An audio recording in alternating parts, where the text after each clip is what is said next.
things come up and there's a challenge and the rest of the team is either complaining about it or frozen in fear and not knowing what to do, this leader who has dealt with adversity steps up and takes control and becomes the informal leader of the group. And then we promote him. And then we promote him again. And then we promote him again.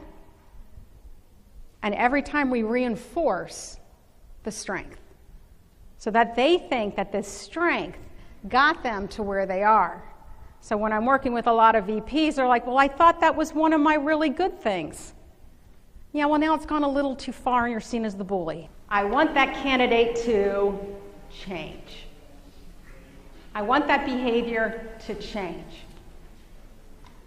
Right? And we go back in a year later and you ask them, so, where's the readiness of the candidate? They haven't changed readiness.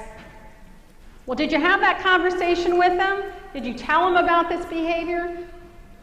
Well, we kind of talked about it. I sort of alluded to there was a problem. And you're just sitting there as a facilitator going, oh my God, nobody has told this poor person.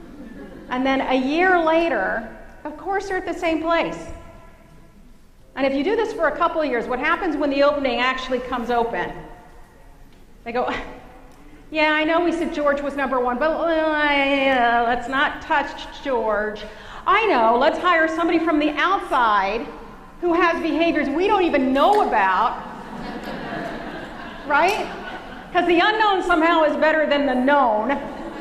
That works so well. Why is it squishy, squirmy, and fuzzy? Why? Because they're people, it's uncomfortable. Why is it uncomfortable? Yeah, they're going to have a reaction, so that makes it tough. This stuff seems subjective.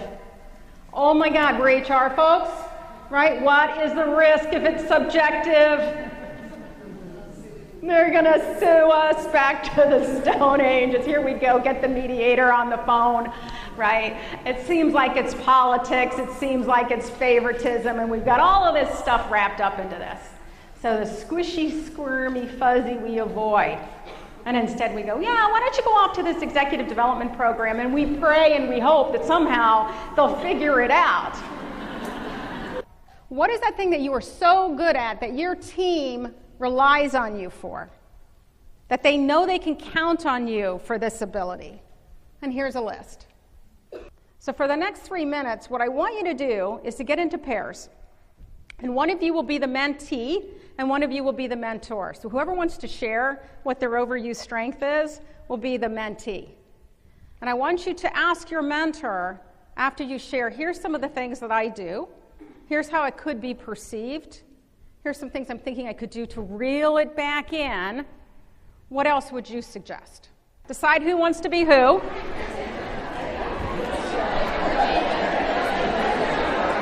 But, yeah, there's always a trick, right? But like the Incredible Hulk, an overused strength can become destructive. Like the Incredible Hulk, he's wonderful at getting obstacles out of his way for the team, of clearing a path. But when it becomes overused, major property damage.